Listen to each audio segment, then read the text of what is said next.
As state lawmakers continue wrangling over the new budget, Republicans have held strong that they will not add any new restrictions to the school voucher program. But the top budget writer for the GOP now telling us that he is willing to consider some last-minute options for stronger oversight.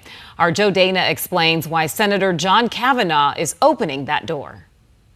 It may be a very small opening, but we'll see. I've been in touch with Senator Kavanagh in recent days about comments he had made to us that were simply not true. Senate Majority Leader John Kavanagh has a lot of influence around here as the chief budget writer for Republicans. It's why we were surprised when he told 12 News' Craig Harris recently this. Kavanagh was asked about the inability of the Arizona Department of Ed to track and rein in ESA misspending and fraud. It's my understanding that all of these discovered frauds were cases that the Education Department eventually uncovered and clawed the money back from the parents. This is not true. The evidence from the Auditor General and the Department of Ed itself shows the state is struggling to identify improper spending by ESA parents, let alone claw back the money. The most recent state Auditor General report saying the program's internal controls are not designed or working as intended. Investigators finding automatic approval of explicitly unallowed purchases for things like amusement park and airline tickets, hotel stays, and meals. Lingerie has been purchased. Even when Superintendent Tom Horn told a legislative committee earlier this year they clawed back money on lingerie purchases, 17 of those transactions, by our count,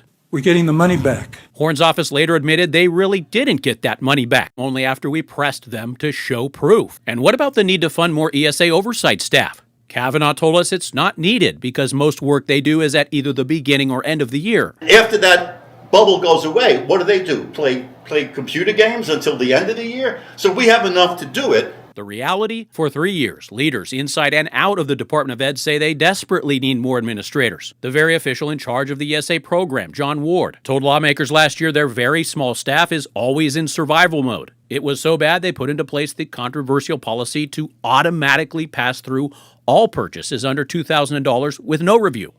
His talking points are repeated often. They're just not supported by the facts that we've seen. Kathy Boltz is a parent of a special needs ESA student since 2017, working to reform the program. Someone could say, it's politicians. They have their talking points. That's just how it goes. Why does it matter? It's a lot of money, and the children of Arizona deserve access to quality education. I provided evidence to Kavanagh of our reporting about ESA oversight. Kavanagh told me in a statement he's going to consult with the Department of Ed and said, your email raises substantial questions about the accuracy of my understanding. The examples suggest that in many cases, funds may not have been recovered. If that is the case, I agree that is a matter that needs to be addressed. And in a reversal, Kavanagh also said, I also agree that additional staffing is needed to ensure proper oversight. Kavanagh says he'll ask attorneys about ways to crack down on misspending, possibly by adding a budget footnote in the current budget. I am concerned that there are not legislative efforts coming to rein this in, which points to the importance of the Protect Education ballot initiative. Joe Dana, 12 News.